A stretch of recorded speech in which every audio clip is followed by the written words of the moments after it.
屏东县政府开3亿2吨外，重新来打造出火地质公园。2月7日已经开幕了，头一日就请3000外人来参观。也毋过有民众是质疑讲，水火共生的景观用阿门土来围起来，这恐惊影响到自然生态。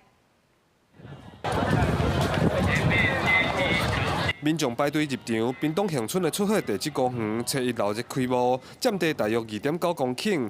县府投入3亿，用2年外的时间重新打造，甲生态树林、出火地质广场以及水池结合。其中上出名的就是假树对地下浮出来，点火岛变成地火的奇妙景象。跟我们的国防部、跟我们的垦管处，我们做了一个协调，做了一个建设，那正式的把这边正式的变成一个出火的地质园区，那也保护我们这个生生不息的火在水域里面相互的这辉映。整个出火的地质园区就是一个密林的生态区，还有夜间的观星区，当然还有大家一直都要探究的这个出火的这样的一个水域区哦。因为旅客来出火会当炸爆米香烘来食，后来垦管处就规定，敢若会当观赏。这摆重新开幕，改做水火共生，用阿门土框起来，甲地火围伫中。毋过有民众质疑讲，用阿门土会破坏自然生态，甚至若落雨，惊会积水害火花起。相关的一个排水设施以及生物逃生的孔道路径，我们都已经有预留好。也谢谢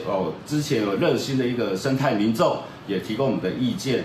县府是回应讲，这是为着让民众会使挖近地景做的规划，并无出现积水的情形。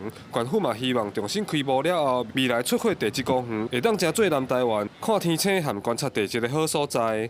记者柯明哲，屏东报道。